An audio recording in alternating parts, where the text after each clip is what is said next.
नमस्कार दोस्तों, Chandesh Singh Parihar, trainer and mentor. और आज एक ज़बरदस्त क्लास आपके सामने लेके आ रहे हैं जिसका आपको बेसब्री से इंतज़ार था कि सर ऑप्शन चेन क्या होता है, ऑप्शन क्या होता है, एफएनओ क्या होता है, ये सारी चीज़ें।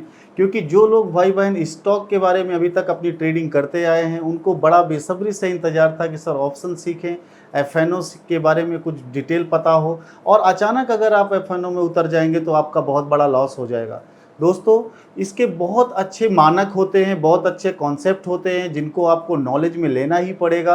अगर ये नहीं आता है आपको तो ऑलरेडी कहीं न कहीं आपका एक भयंकर लॉस होगा जो कि आपका कवर नहीं हो सकता, फिर बड़ी दिक्कत आपको होगी, फिर आप सैडनेस फ़ील करेंगे। तो कहीं न कहीं पूरी तैयारी के साथ जब आपको, क्योंकि इसमें वोलेटिलिटी बहुत ज़्यादा है, लिक्विडिटी की मात्रा बहुत ज़्यादा है और सबसे अच्छी बात है कि इसमें आपका बहुत सारा पैसा भी डूब सकता है।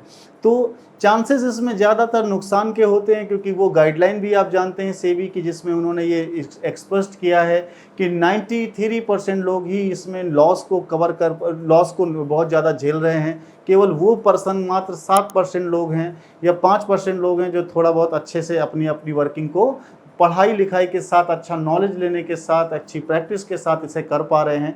तो सबसे पहले हमें बहुत इम्पॉर्टेंट है कि इसके नॉलेज को ले लें, तब फिर हम ऑप्शन में उतरें, अदरवाइज़ बड़ी दिक्कत होती है। तो सबसे पहले आज का टॉपिक आपको मैंने बताया कि 39 है। और जो भाई बहन नए हैं वो हमारी पूरी सीरीज को पहले देखें, उसके बाद इस चैप्टर को देखें, अदरवाइज़ समझ में नहीं आता है। बहुत ही स्टाइलिश तरीके से मैंने चीज़ों को बताई हैं, समझाई हैं। तो आप थोड़ा-सा उसे सिंप्लीफाई के कॉन्सेप्ट को समझिए, वहाँ पर जाकर के देखेंगे तो आपको हर चीज़ समझ में आएगी। तो दोस्तों, आज का चैप्टर है कि ऑप्शन ट्रेडिंग में लॉस क्यों होता है। ये सबसे बड़ी बात आपका है। पहले मैं आपका ये डर निकाल दूं कि ऑप्शन ट्रेडिंग जो आप करते हो उसमें जब एंट्री लेते हो तो आपको डर लगता क्यों है।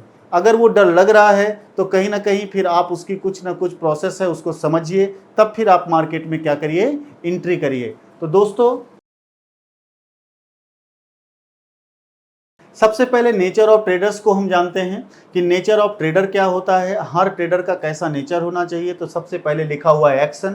अगर आपको एक्शन लेना है तो उसके लिए दो चीज़ों की ज़रूरत है, एक तो नॉलेज और एक पेशेंस।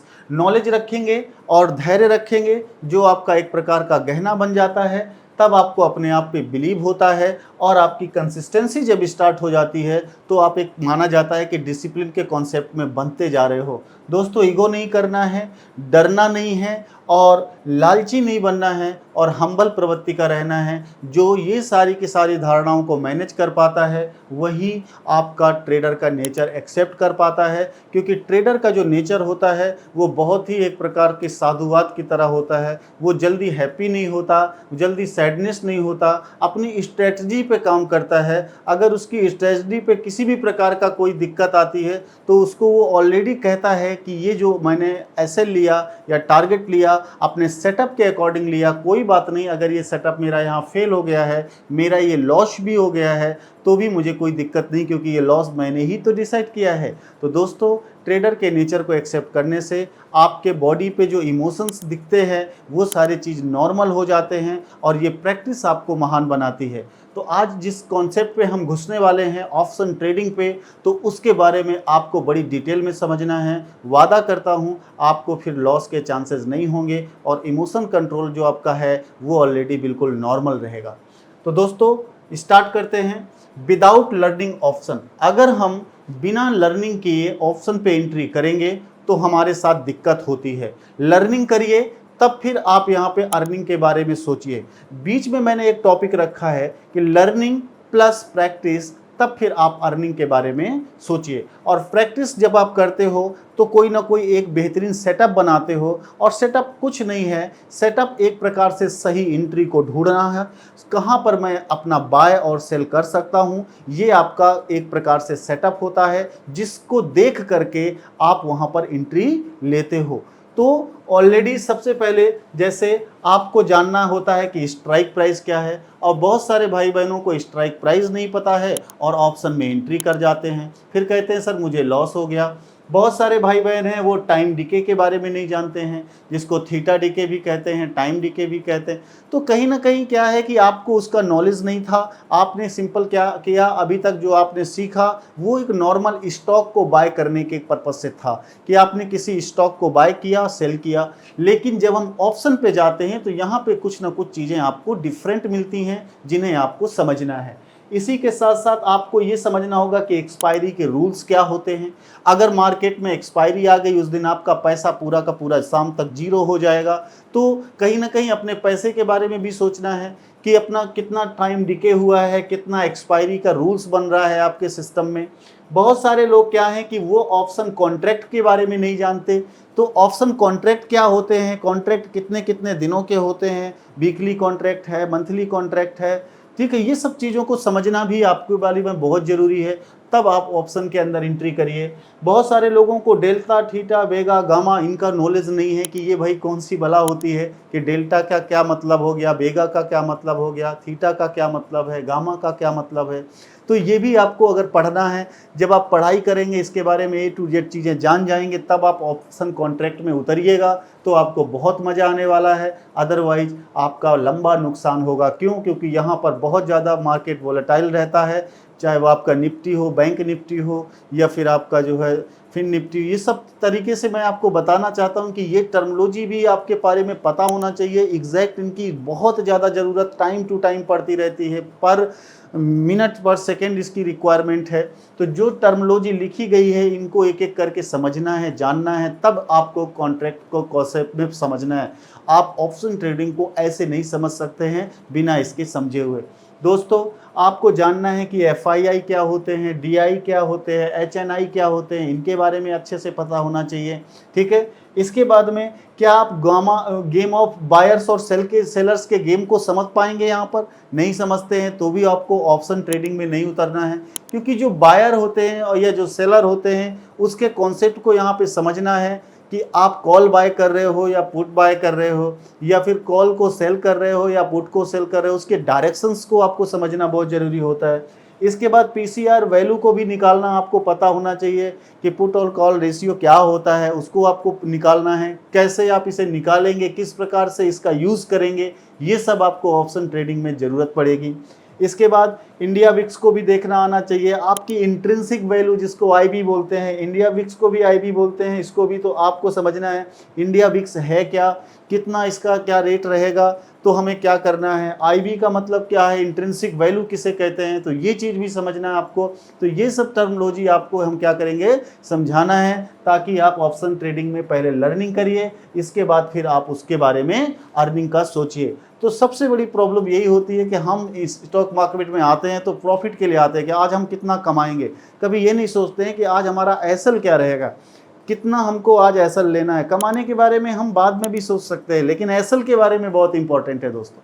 भाई सारे लोग एसएल समझिए कि एसएल कितना कम से कम आज का रहे, कितना परसेंट का टारगेट लेना है तो कितना परसेंट का एसएल होना चाहिए। वो हिट जाए तो हमारे इमोशंस कंट्रोल में क्या प्रॉब्लम आएगी, ये सब कुछ समझना है, ठीक है।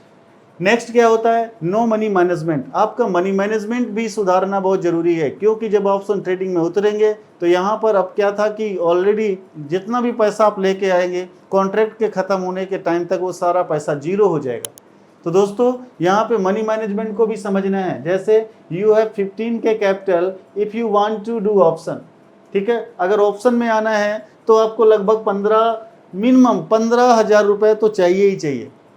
इसके बाद you have 100 K capital if you want to do option, ठीक है। आपके पास इससे भी ज़्यादा पैसा अगर है तो भी आप ऑप्शन में आ सकते हो, कोई दिक्कत नहीं है।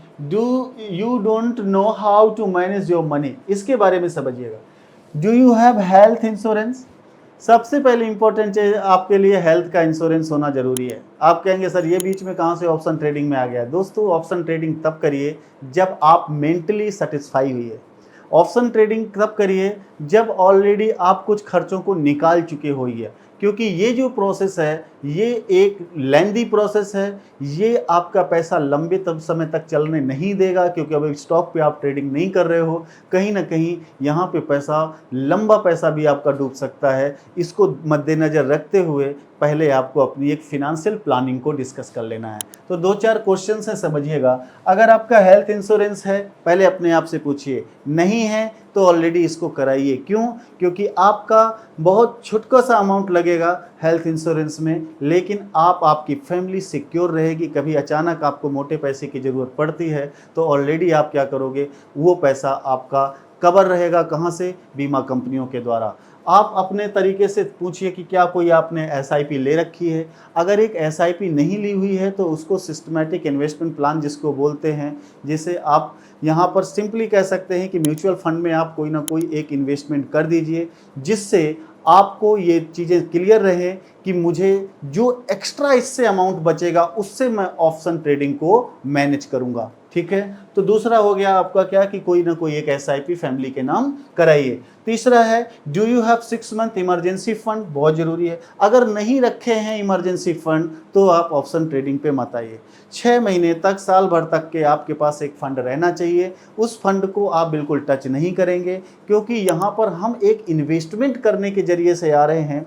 एक ऐसा अमाउंट जो कि हमारे इन सब चीज़ों से बचत से निकल के आया है, उस अमाउंट को हम क्या करेंगे, इन्वेस्टमेंट के पर्पज से आ रहे हैं। क्योंकि स्टॉक मार्केट एक इन्वेस्टमेंट का प्लान है, ना कि यहाँ पे अमीर बनने का प्लान है। हाँ, जब आपका प्रैक्टिस होता रहेगा, आपका पॉजिटिविटी की ज़्यादा चीज़ें आती रहेंगी, आपका टारगेट ज़्यादा आता रहेगा, अच्छे से हिट होता रहेगा, उस वक्त आप यहाँ पे प्लान कर सकते हैं कि आपका कॉन्सेप्ट या आपका सेटअप अच्छा काम कर रहा है। फिर आप यहाँ पे जो भी रिटर्न निकालें आपका चलेगा, लेकिन पहले आपको मेजर जो चीज़ें हैं उनको क्या करना है, डिस्टर्ब नहीं करना है। ठीक है, इसके बाद नो रिस्क मैनेजमेंट, यहाँ पे ध्यान दीजिए। Do you manage your risk reward, आपको रिस्क रिवार्ड कितना मैनेज करना है। फॉर एग्जाम्पल मैं आपको यहाँ पे बता दूँ, आप मान के चलिए कि अगर आप वहाँ पर 1:2 का कॉन्सेप्ट रखते हैं, जैसे मैं अगर रिस्क रिवार्ड की बात करूँ, अगर आप 1:2 या 1:1,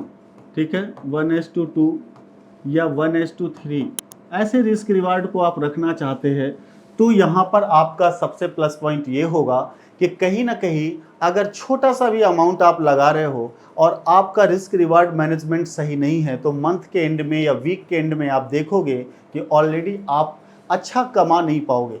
क्यों? क्योंकि आपका एक छोटा सा कोई भी सिस्टम गड़बड़ होगा, वो आपके सारे प्रॉफिट को दोबारा कवर करके रख देगा। आप जो कहते हो वहीं आ जाएंगे या लॉस में आ जाएंगे।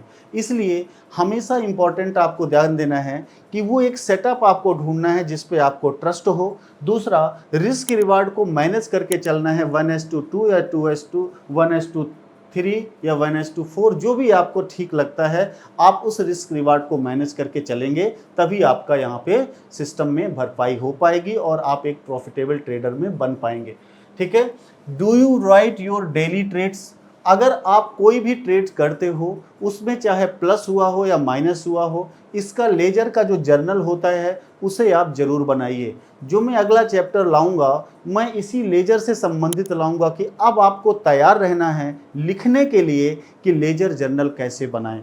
अगर लेजर जर्नल में उतनी चीज़ों को आप मैनेज करेंगे तो मुझे लगता है कि आप अपनी कमियों को सुधार पाएंगे और अपने आप को प्रॉफिटेबल ट्रेडर बना पाएंगे।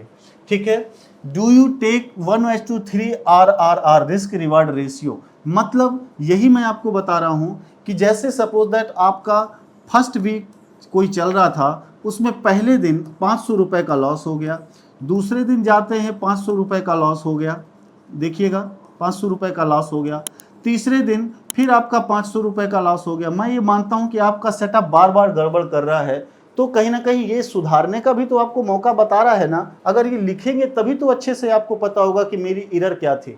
इसी प्रकार चौथे दिन आपने क्या किया कि आपको यहाँ पर नुकसान होता है कितना, प्रॉफिट हो जाता है 1500 रुपये का, और पाँचवें दिन आपको प्रॉफिट हो जाता है 15 दिन का। मान के ये चलते हैं कि 3 दिन आपका रिस्क रिवार्ड रेशियो गड़बड़ रहा, मात्र 2 दिन आपका रिस्क रिवार्ड रेशियो अच्छा रहा।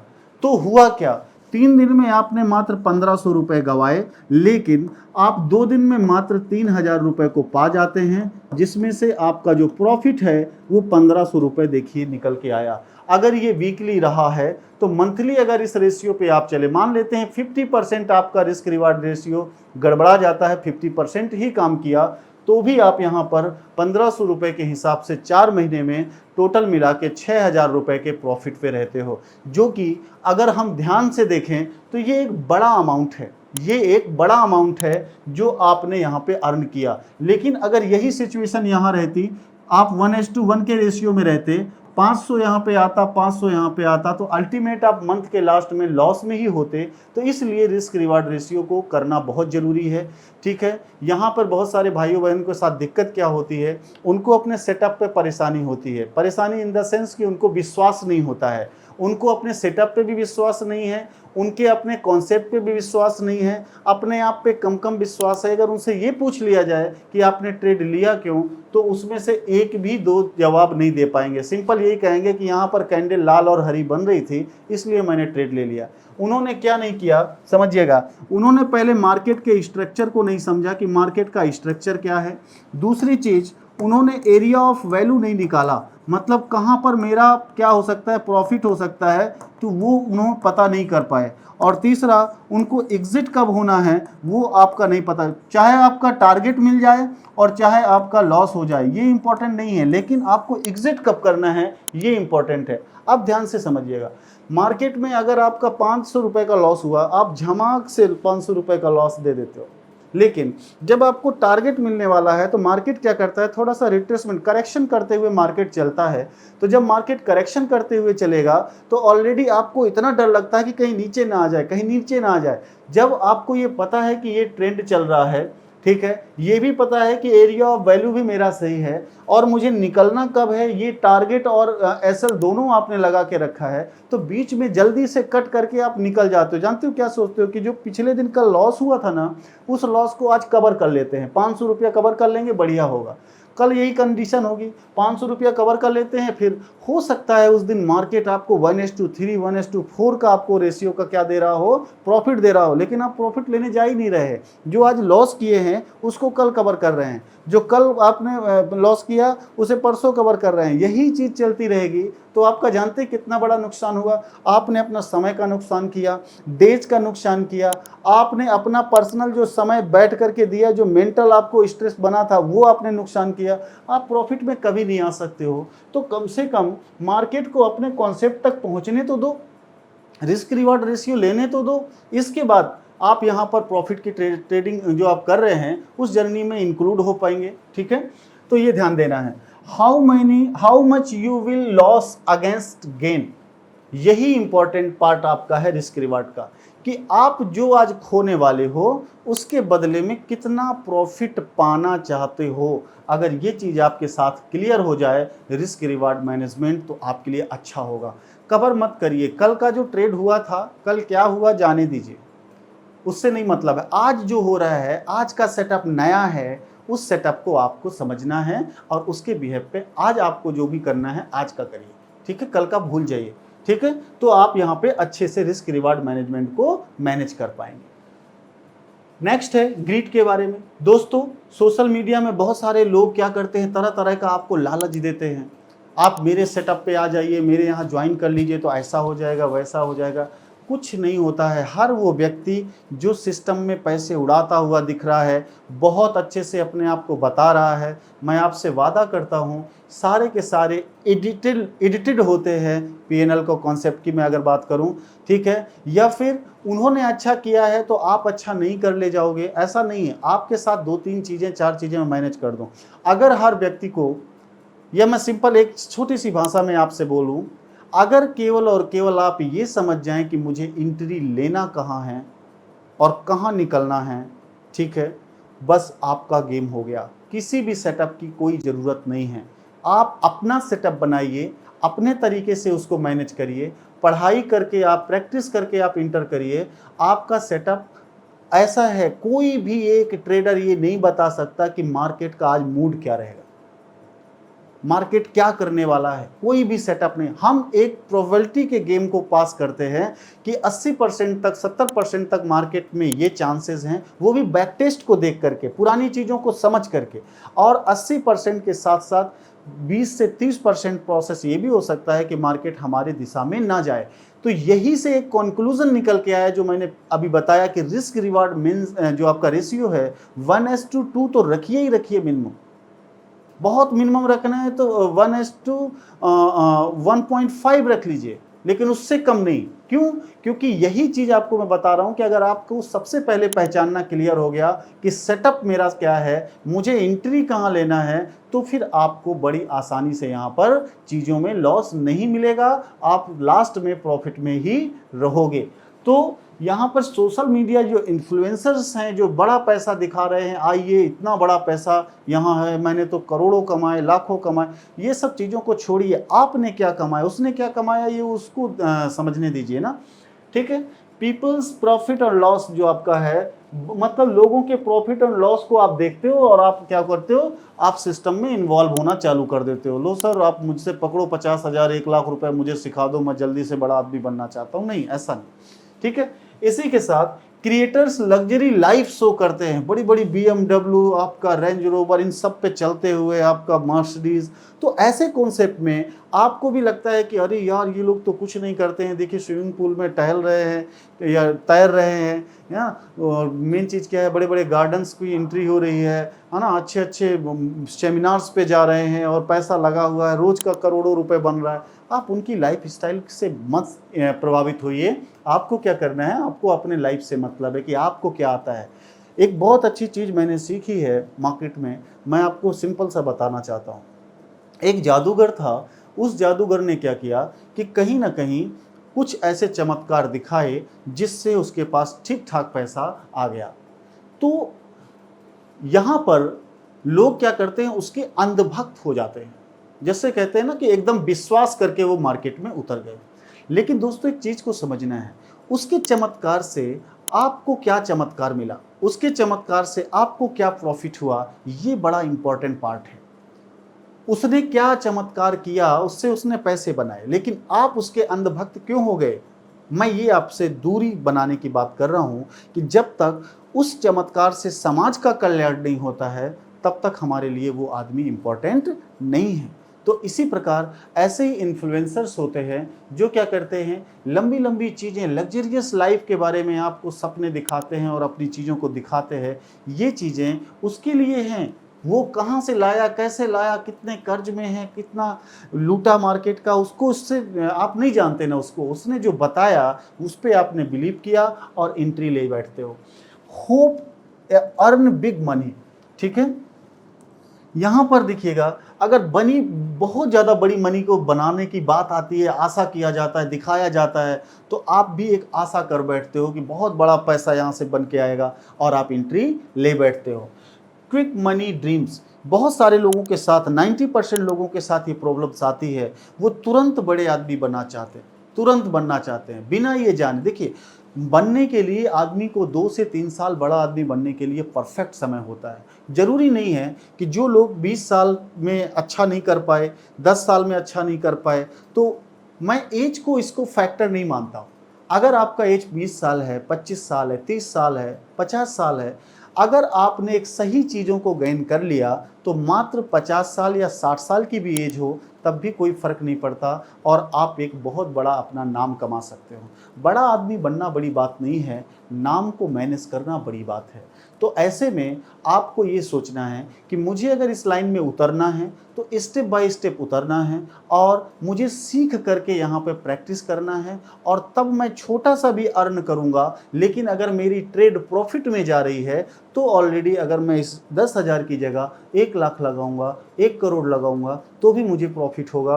क्यों? क्योंकि मैंने पैसे बढ़ाने से प्रॉफिट नहीं हो रहा है, मेरे सेटअप से प्रॉफिट हो रहा है। जो मैंने सीखा है, जो मैंने बैक टेस्टिंग किया है, उसके बाद जो रिजल्ट आ रहा है प्रैक्टिस में, वो रिजल्ट ऑलरेडी क्या कर रहा है, मेरे सेटअप को मेंटेन कर रहा है, सेटअप को परख रहा है और मुझे वो प्रॉफिट दे रहा है। तो पैसे तो मैं कभी भी उसमें इंक्रीज कर दूंगा, तो पैसा जिस प्रकार से लगाऊंगा वैसे ही आ जाएगा, लेकिन एकदम पैसे नहीं लगाने हैं। ये ग्रीडी आपको नहीं बनना है। मैं बार बार आपको पहले ही बताता हूं कि लालची नहीं बनना है, लालच बुरी बला होती है। ओके, इसके बाद में लास्ट आता है, you don't know about psychology. बिल्कुल सही बात है। आपके अंदर डर आया तो क्यों आया, लालच आया तो क्यों आया, इसको भी आपको अपने जर्नल में लिखना है। लालच आया तो क्यों आया, डर आया तो क्यों आया।